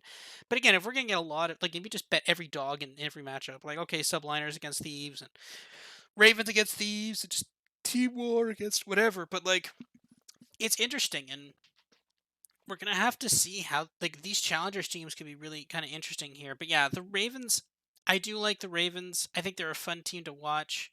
I know some friends from the UK. They're obviously big Ravens fans, and yeah, I mean, I like that. I was in on this team for the last major, and they just decided to just go out like nothing. Now, to be fair, they also did lose to Boston, and then I think they lost to LAG if I'm not mistaken. So they actually lost to the second and third team in the major. But again, though, that means you're at minimum the fourth team, right? Or no, was it Florida? I can't remember. They lost to someone else who was still relatively good though. But yeah, I don't hate this team, and maybe a team change is what is now. Hilariously enough, I believe Gizmo is still one of the betting favorites to be Rookie of the Year. Um, but yeah, I'm kind of really interested. What's your comp for the Ravens, and what do you think about them for this tournament? Do you think and Yeah. about Gizmo? What do you think? Yeah, my comp is close to yours, but I don't know. The Chargers is solid, but I don't think you're giving the Ravens enough respect. I went with another very young team that has like impressed greatly in the last year, and that's the Bengals. The Cincinnati Bengals have been a bad organization for quite some time. Now they draft some young guys. You get Joe Burrow in there, you get Jamar Chase, you have a very good offense all of a sudden and a solid defense. And just like that, they win the AFC North. They go on a nice little run. They're in the Super Bowl, and they were, a quarter away from winning a Super Bowl, which is kind of crazy. Now I'm not saying like the Ravens are like a top two team now, but they're a team that's built on youth and that sticks to their guns in terms of like how they like to mold their team. The Bengals are much the same. That the Bengals draft, they obviously make moves in free agency and trades here and there, but for the most part, the Bengals stick to their homegrown talent and let it ride with what they got. And that's kind of what London does. They like the EU players. They want that chemistry. Now, have all of their rosters over the years been fully EU? No, they've, switched in Paul X here and there and yeah, like they'll change it up every now and then, but for the most part, they want their EU guys in there, for better or for worse. So that's where I went with London. Um, the Gizmo thing is interesting, right? Because I think a lot of people have, I forget what it's called. It's not recency bias. It's the opposite of that, where like people remember Gizmo at the start of the year was one of the best players in the league. Like Kickoff Classic obviously was not good. London did not do well, but stage 1, London came out and just shocked everybody, I would say. Like no one was thinking London was going to be good, and a lot of that success was coming off of Gizmo's performance. Like he went nuts, and then it slowly faded. Like Major 1 wasn't great, and then the news comes out that he had some personal issues he was dealing with while that was going on. He gets benched for Paul X. Then the team looks unstoppable with Paul X. And everyone's saying, like even the London players are like, hey, a CDL team, come get this Paul X guy. He's pretty good. I remember we recorded a podcast after Ravens had their success with Paul X. And I was like, if you're the Ravens and you have a guy who's been on your roster now this year and impressed, he was on your roster last year, and although your team wasn't good, he made them better. Like, don't you try to like hang on to him maybe? And I know that like the thinking at the time was Gizmo's a good player. He has some personal issues to attend to. Once he's good, we're going to bring him back cuz he's our boy. I totally get that. But like now you're in this scenario that you maybe could have foreseen before where maybe Gizmo comes back and he still isn't what he looked like at the start of the year, and you're like, ooh, wouldn't it be nice if we had Paul X on our team right now instead of Harry? And I don't know if Harry's going to come out and be nuts, but Paul X I know is a very good player. So that was maybe a hiccup. The Cincinnati Bengals aren't prone to doing that too. They're not like the most analytically sound organization, but they're solid. And they're built on youth and they stick to what they do. And that's the Ravens. So for this, like Pro Am Classic thing we got going, I don't know what the Ravens are gonna do. I hope they do well. I root for them. They're a fun team to cheer for. But yeah, this group is kind of wide open. But I do think they'll get through the group. I have them as the highest graded team in that group.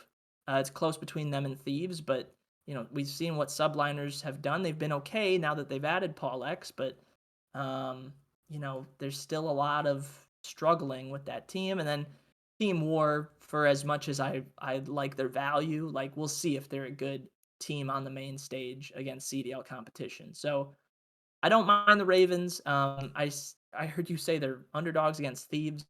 That seems like just like a auto play, like just yeah, back Ravens at that point. Um, and yeah, I hope this team rebounds a little bit because again, they're a fun team to watch. And yeah, I just don't know what the future holds for Gizmo. He could be on this team again after this weekend if Harry, is unimpressive for that team and Gizmo looks okay, but we'll see. I don't think Gizmo got picked up by one of these amateur teams, so I don't know if we'll see him this weekend, but I do think we'll see him back in the league at some point down the road. So that's what I got for Ravens. Yeah. All right. Next up, the subliners. Um, they're plus 125 to qualify. They're an underdog against a lot of teams. Do we know their roster? I think Neptune is out, but for who? I have no idea. I so I'll be All honest, right. I have not been following that much with I New York, I will still take but that yeah. over Thieves. I will still bet on that over Thieves. Unknown New York player over Thieves. That unknown New York player who is not Neptune over Thieves. Um, my comp for New York is the Tennessee Titans. It's an interesting comp. This was kind of a tricky one to pull off, but the Tennessee Titans again, they're relying a lot on experience, a lot of veteran players. Derrick Henry's been up there for a while. Tannehill, the quarterback's been up there for a while. And again, look at New York, right? Last year relying on Clayster, this year bringing Clayster and Krim. And again, they have some young talent in some positions, but like again, the second, like look at last year, right? The Tennessee Titans, I think they started what the year, like they started like the year on like fire. I think they were like 8-1 or something, and then they like lost pretty much every game for the rest of the season except for the last two, right? And that's because they lost Derrick Henry, right? And when you lose a piece that's such a big part of the team, or in the case of the Sunrise just underperforming, it just really starts dooming the team. And they had to rely on Tannehill, and Tannehill wasn't able to perform, right? And I feel like that's kind of a lot of the problems with the subliners that they rely a lot on like when a Hydra doesn't perform, then you're like, okay, well then now we have to go perform now we have to go rely on Clayster and Krim, and they just don't do it, right? And then they just lose, right? And I think that's the point. Like the Derrick Henry can only do so much, and then also when Derrick Henry's injured, Derrick Henry can't do anything, right? Same as I mean, obviously it's not the same thing as in COD because Hydra wasn't injured or anything, but I feel like that's kind of the same thing. And obviously in the NFL, right, the team kind of put it together, but then they immediately lost to to the Bengals in the divisional round. And but this team, obviously in the CDL, you get to start making team changes, and they've gotten rid of Clayster now, and they've been they brought in Paul X, and they still don't know exactly what they're doing. But I think this team isn't bad, but I think this team is definitely not great, and I would take this team over the Thieves. Um, but like outside of that. Like this is a team. I don't know what they are against Team War. I think that's a fascinating question. What is Team War against them? Let's see. Team War plus 240, plus 1.5, plus 100. That's not bad. I don't hate that. That's not a bad number. Plus 240, plus 1.5, plus 100 against the subliners. That I don't hate that at all.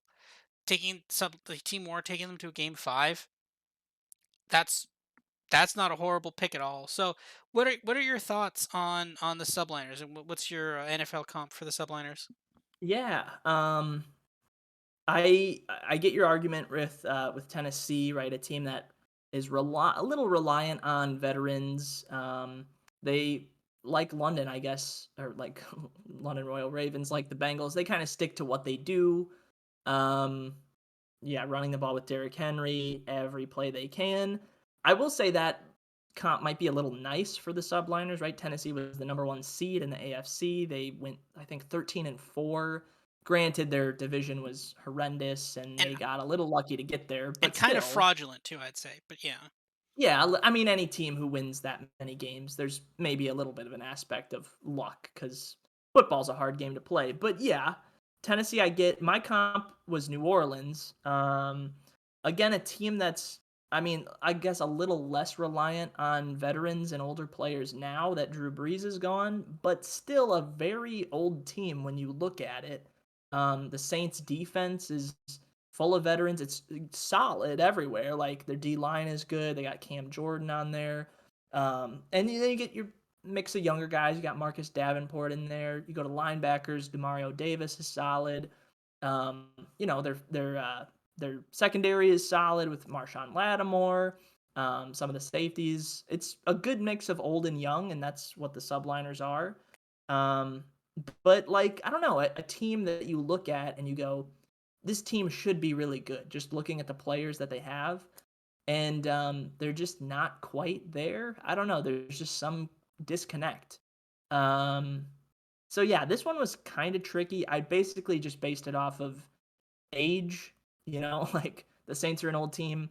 The Subliners are an old team, relatively speaking. They have a couple young guys, but they also have two guys who are getting close to their 30s, if not 30 already. I don't know about Clayster, but he's close. um, so yeah, that's what I went with. The Saints, a team who has been the last couple years. They've shown signs of life, but for the most part, it's just an aging team that they might just be slowly fading away. So I hope that's not the case. Um, or I hope that's not the case for subliners. I want Clayster to end his career on a high note and not whatever this is. I want Krim to be good because he's one of the best personalities in the league, and I think Hydra is a very, very good young player. But we'll see. We'll see about this team. They showed some life with Paul X added now. So can that carry over? Maybe, possibly. But yeah, New York was kind of a tricky one for me. And yeah, in terms of their odds to like make it through, again, I like underdogs pretty much everywhere, so I don't mind the New York play. Um, but I think I'm just going to talk myself into Team War even more so. Again, I don't know much about them, but um, I'm just this division or this group, I should say, is just so ripe for the picking that I think an amateur team could come out. Um, so yeah, but subliners definitely have a shot with London struggling like they have been, and Thieves doing pretty much the same as London. So yeah. All right, last group, Group D, LAG, Boston, Ultra Academy NA, and then Paris. That's in order of qualifying. LAG minus 500 to qualify, Boston Breach minus 400 to qualify, Ultra Academy NA plus 300, Paris Legion plus 300. I will say it's insulting that one of the best academy teams is the same odds as Paris to qualify. Um, to win the group, um, basically, yeah, you have Gorillas minus 110 to win the group, Boston plus 110, Ultra Academy NA plus 1200, and Paris Legion plus 1200. Um, this is kind of a stay away from me. My personal take on this group, and we'll talk about this probably later, but I think that somehow, I don't know how exactly it's going to happen, but I feel like Ultra Academy NA gets out of this group. I don't know if that's because I feel like they beat Paris, which they're minus 120 to do right now, which I've taken that already. Um, I think they beat Paris, and I think they beat one of Boston or LAG. I just don't know which one it is. They could beat both of them, or they could lose to both of them. I don't know. But I think they beat one of those two. Now let's go in order, kind of. LAG minus 500 to win the group. Now, I've been thinking a lot about this, right? So when I ran the model on Sunday before the major two final, I my model actually had all three teams beating FaZe, and it actually had LAG with the best chances of beating FaZe, which I thought was really weird. And the thing of it is, it's weird that now the model seems to the model seems to really kind of hate FaZe and or like these other teams. I'm sure like it's either one of two things. Either one, that FaZe has now kind of come back down to the rest of the pack, or is that the rest of the pack has now kind of come up to meet FaZe and Optic, right? And I kind of think it's more of the latter, right? I kind of think some teams have improved, and this also would explain what Ultra, right? Because Ultra was a good but not great team after the Kickoff Classic, and then they've fallen back now. It's because other teams have kind of gotten better and risen up, and this explains why Minnesota has fallen back, and Subliners and Thieves. Some of these teams just have not improved, but Boston has improved, and LAG has improved a lot too. Honestly, between LAG and Boston, I do not know who will win that game. I have no idea. What's the odds even in that game? It's probably minus 120, minus 120. If I had to hazard a guess, yeah, minus 120, minus 120 in that game. I have no idea. That game could decide the group, or if Ultra Academy has beaten one or both of them, it'll determine who goes in through, right? So it's a really interesting group. I think LAG. So my comp for LAG is I actually had kind of two comps for them.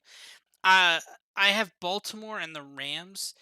It's kind of the same kind. Like I feel like this team, it wasn't kind of true last year, but it's very clear that this year they did a really strong analytical push, where they're like, okay, Kook is value, Asim is value, Gunless is value, and Slasher is value too. Like it's like, oh, these aren't necessarily the best players, but like we're getting them for a really good price, and we think they can all work together. And it was a gamble at first, but then it worked out, right? That's kind of the same thing with the Rams, right? Like the Rams famously they'll give away their high draft picks, right? They'll trade away 3 firsts for Matt Stafford. They don't care, right? Or they'll in last year they traded away a second and a third for Von Miller to get them so like, they don't care about draft picks. They'll sign players and then they'll get the players that they see have value. Like they're actually pretty good at scouting and finding value in a lot of these position players. And I kind of feel that's exactly what LAG did. And again, also you have the fact that LAG is owned by Stan Kroenke, who also owns the Rams. So there's that connection too. But that wasn't the most that wasn't the most like obvious one that I wanted to make. But it's really interesting, and I actually really like the idea of. I think this LAG team is good, but not great. And I think that right now, I think they're still a good team, but I think at this point, like, what's the futures here? Future to win um, like LAG is plus 900. That you can't take that. I'm sorry. Like this team is good. I love this team. It's a fun team to watch, kind of the same way I feel about the Rams. But it's just like plus 900. That's just really high for a team that won one event and has outside of that has not really shown up that much, right? So and also Spart there too, right? They clearly got a good sub. So I that's too high. I think now is the time to start fading this LAG team. But then also we'll talk about Boston in a second. You can make an argument to start fading Boston now too. What's your thoughts on LAG first, and what's your NFL comp for LAG? Yeah, LAG, a fun team, considering what they just did at Major 2. And yeah, that has to be by far the most unlikely thing to happen in CDL history. Like, LAG lose their winners bracket match, right? Like, they're fortunate enough to start in winners bracket, so they have some sort of shot to win the tournament. And then they lose that first match to, um, who did they lose to? Boston. Yes. And it's like, okay, well, now you got to win 6 straight. Like, anyone who's starting in losers round 1, like, good luck winning 6 straight matches. And then, sure enough, there's a team that does that, and of course, it's the LA Gorillas. Like, what? Now obviously there was the Volk came out that kind of changed the meta. Um, very quickly, right? So Spark comes in for Gunless in that major, pulls out the Volk, absolutely shreds people with it. And then every other team in the league is like, we need to use that gun too. Which, like, I understand, like, if you watch something happen, you go, okay, this Volk gun, we should give a try. And then you try it and you're like, yeah, it's pretty good. We could run with this. But, like, I don't know. If you were one of the best teams in the league, like, if you were FaZe or Optic or whoever, like, I don't know. It just felt like those really good teams were forcing the Volk onto the map when they already had a good team. It's like, just do what you're doing because you introduced this new gun, and it alters your strategies ever so slightly, and the pace at which your characters are running at and all that stuff that, like, yes, someone is shredding it with it. It doesn't mean you have to use it on your team. So, good for LAG. They obviously did something completely improbable. Um, I don't think it's a very reliable I'm not buying it, right? I don't think they're a top 3 team in the league. Although my power rankings have them listed at third. I had to put someone at third out of that cluster in the middle, so I was like, I'll just throw up the team that won the tournament. So That's where I put LAG, but yeah, their reliance on search and destroy is ridiculous. They're now the number one search team in the game, according to my metrics, in part because they won like 10 in a row to end that tournament. It was just insane. Um, so you think that comes back down to earth a little bit, and this team maybe doesn't do that again. But good for them. Again, crazy, crazy ending to that major. I don't know. You mentioned maybe fading Boston as well, and we'll get to them in a sec. But I might be on a different page with that. Anyway, my comp for LAG. This one I struggled with a bunch. I put the San Francisco 49ers in part, and you mentioned it, right? The coaching staff is good. They have a solid analyst team there. I know Dr. Doug on Twitter is pumping out the content and does amazing stuff for them. And honestly, if he wasn't with the team like a year ago or 2 years ago, like that LAG team might not have ever won a match the last 2 years. So good on that coaching staff. It's very solid. This is the first year that they have a decent team. The Niners thing is more so just a style comparison, right? So the Niners run a really unique, like rushing offense. In the NFL, it always works, kind of no matter who's on the team. Like they block really well. They stick to what they do, but like I don't know. There's a lot of question marks actually between the Niners and the LA Gorillas, right? Like with the Niners, you trade up to get Trey Lance. He hasn't seen the field much. Now you might be relying on him for a full season if you don't bring Jimmy Garoppolo back. But maybe you do bring Jimmy G back, and it's like, then what are you doing with Trey Lance? And how does this team look with Trey Lance as the full time starter? And like, there's just so many question marks with both teams. Both have been up and down. Obviously, LAG has kind of only been up lately, winning that major too.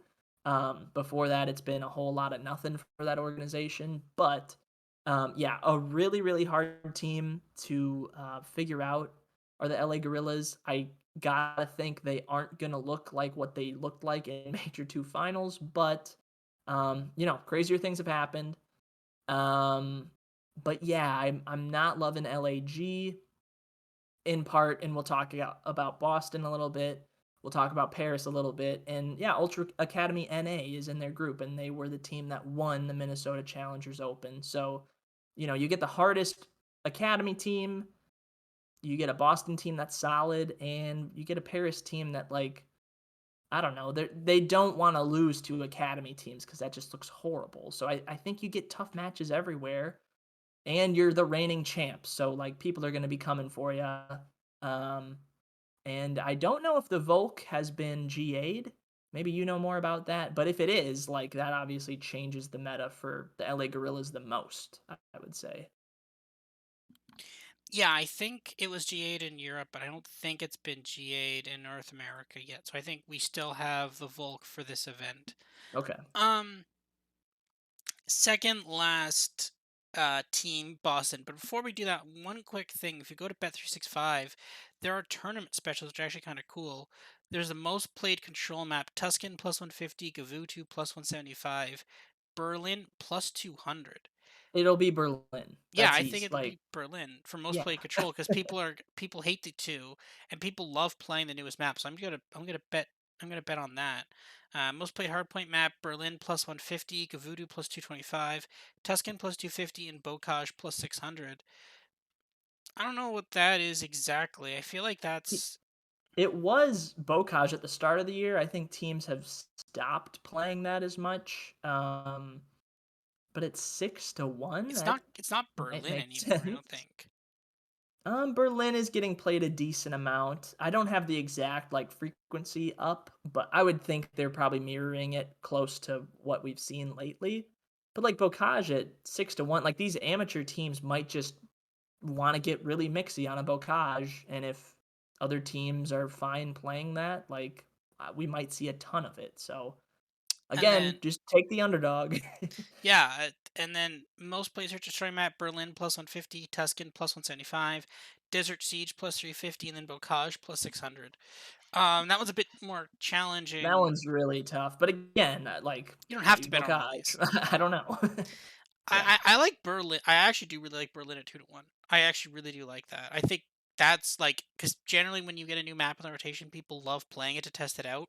for control, Yeah, you for mean? control. That's Yeah, the thing. yeah. I love Berlin for most play control map at Yeah, plus we 200. saw it last year with all the maps they introduced, right? Apocalypse came into the rotation. Everyone wanted to play on that. And then people don't want to Standoff play and on it. Search, Yep. Express and Search. Yeah, it's like if you're a team and you think you have good strats for that new map, you don't veto it, and it probably gets played. So, yeah. Yeah, 100%. So Berlin, 100%. I like that, and maybe Bocage from most played hardpoint. I don't know. We've seen less Bocage, but we could just see a lot of Bocage.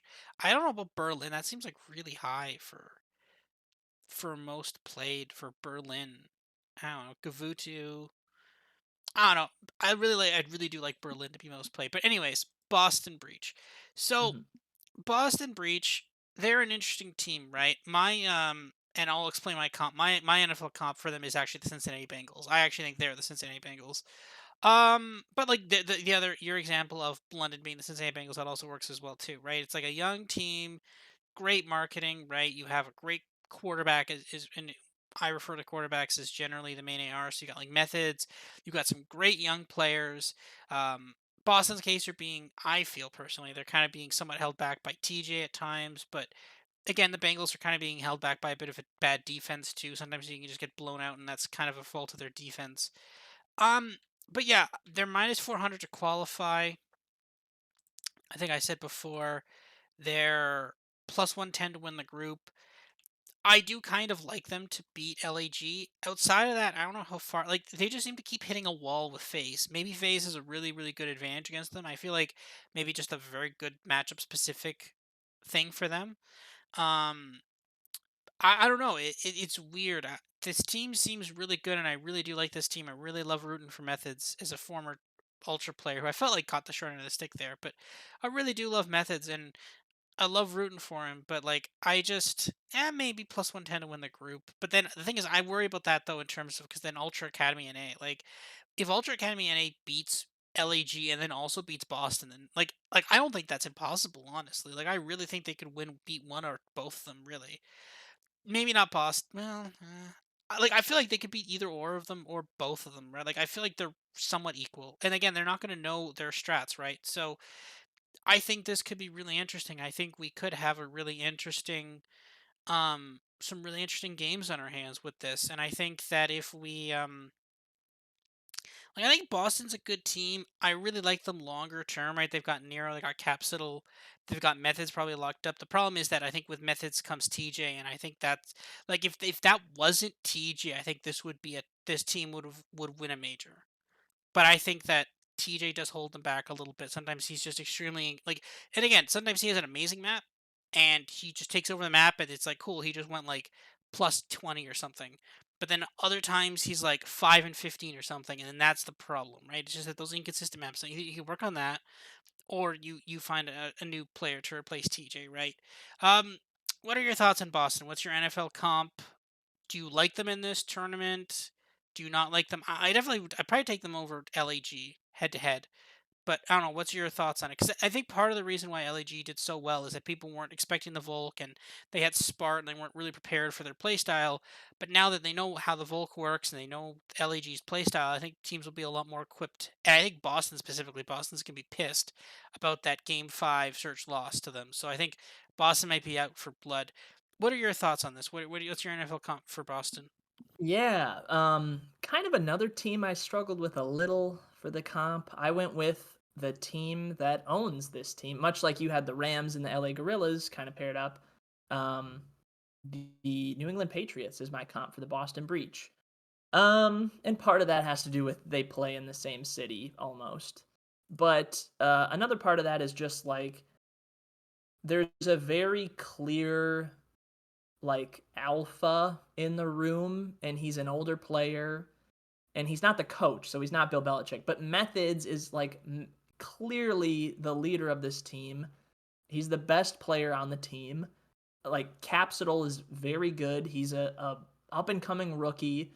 You know, I know you compare main ARs to quarterbacks. I kind of just compare best players to best players, but in this case, it might be the same thing with Methods. But I don't know, like, I kinda see a little Bill Belichick, Mac Jones with methods and cap, right? A really, really young player and a, veteran who's been here a while who, both are very good. And then you have these other 2 guys who are the rest of the team in Nero and in Tej who are like, you just want a little more out of both of them. And you're right about Tej. He's always like his hard point numbers are pretty bad. His control numbers aren't great. His search is solid. Nero's numbers across the board aren't great. I do think some of Nero's numbers are affected by a couple really bad games. Like I don't know, he's almost Vivid. Like I think of him and Vivid in the same kind of realm, and I don't think Nero's as fast as Vivid, but like they go hot and cold like crazy. It's they're kind of the wild cards on their team, I guess. But yeah, the Boston and New England comp is I don't know. That was a tough one for me, but that's what I went with. New England Patriots, a solid organization, um, well coached, obviously in the New England area, as is Boston. And then the methods cap kind of, mentor mentee relationship. So that's what I went with. I do like Boston's prospects for this major. And part of that has to do with the added control map, right? We've talked about Boston being not good at control like all year. Well, they're officially not the worst team because their Tuscan is actually looking okay. I have them as the fifth best Tuscan team in the game. Their Gavudu I still have as the worst in the game. But now that you add this third control map, and we don't know if Boston's going to be good on it or not, but like that at least, right, it gives you a shot if the control map doesn't go your way, right? You can just auto veto Gavudu every time because you have a veto in control now for every match. So you'll get to play on Tuscan, which you're solid on, or Berlin, which we'll see. You might be really bad at that, but you might be one of the best teams on the game on that map as well. So I guess I would say Berlin's probably closer to Gavudu in terms of map comparisons than it is to Tuscan, just in terms of size and like how quick you can come around corners and stuff, how close the gunfights are. But if you add that control map, I think it helps Boston. And then we talk about tiebreakers, right? Boston is, I mean, very good at hardpoint and in search. If that control can be improved a little bit, um, I think they can win their series in 4 maps or less. And again, LAG, for as much as they've improved, super, super reliant on search and destroy. Um, and then you get a Paris team who has been the worst team by far so far this year. And you get an Ultra Academy NA team that might show up and show people what they got. But overall, I like Boston to make it out of this group. I don't know if they'll win it, but I definitely have them as the favorites to win it, I think. Um, but yeah, we'll see. I've kind of been off of Boston most of the year, so it's kind of funny that now I'm getting in on them a little bit. But yeah, I see Paris as a very winnable game, and I think they can take LAG or Ultra Academy NA like one, if not both of those teams. So um, I kind of like Boston, but comparing them to New England, I don't know. That's just kind of what I went with. That regional comparison, that's very fair. I didn't go with that one just because I felt like the Patriots had more of a storied history and Right, they're a bit right. more Yeah. veteran. But like I see like if Brady was still on the Patriots, I would have probably done that. But yeah, it's a fair comparison, I think, because then you can make the Brady methods comparison or something like that. So, but no, that's a fair comparison. I think there is some similarities with that, but yeah, I think that's fair. Now, finally, last but not least, the main event, pa- Paris Legion. I think we're both gonna. I had before compared Paris to Houston Texans. That is now wrong. I've actually updated that prior now. They're the Jacksonville Jaguars. The thing of it is, when you look at this, like, and the NFL draft proves this so much for people who follow the NFL draft. The Paris Legion, the Jacksonville Jaguars drafted first overall. They drafted Trayvon Walker from Georgia. Now he's a fine player. He's a good Georgia won the national championship last year. Good team. But the problem is that Trayvon Walker has, I think, like 9.5 sacks in 2 years. He has not had a production to the level of like Aiden Hutchinson, who went second, or Kayvon Thibodeau, who went fifth. He basically, but the thing is, when you test athletic traits at the NFL Combine, he's very fast, very strong. He has like near perfect strengths and all those. But the problem is, he's a developmental prospect. He still needs to expand. Like he's good at the strength things. He just needs to improve his football game. And the problem with that is like, great. So you're going to draft this player, and you're going to develop him for a couple of years, and maybe he could turn into one of the best players in the game. That's very fair. But you're the Jacksonville Jaguars. You've now drafted the first overall pick for the last 3 years. And now you're telling me that, okay, no, no, we're going to use that first pick on someone who we think can develop into a good player in a couple of years. Like, no, you need you need production. You need to develop. You need to draft someone who is going to get you another win. So you're not drafting first again. So you can actually improve. And this is the thing, right? And Paris is the exact same way, right? Paris started this year as functionally a challengers team. They took a bunch of players, with the exception of Temp, they took a bunch of players out of people who had been benched, gave them all a second chance, or rather gave them a contract or just a chance to play because they just needed a team, I guess. Then they've just kind of started filling in new people, so that they filled in obviously Jimbo, they filled in, oh god, who are the other people they filled in? Obviously there's Jimbo, there was Decimate Gravity, at one time, yeah, Decimate, Gravity, Gravity, and the thing of it is, like, some of the, Fellow.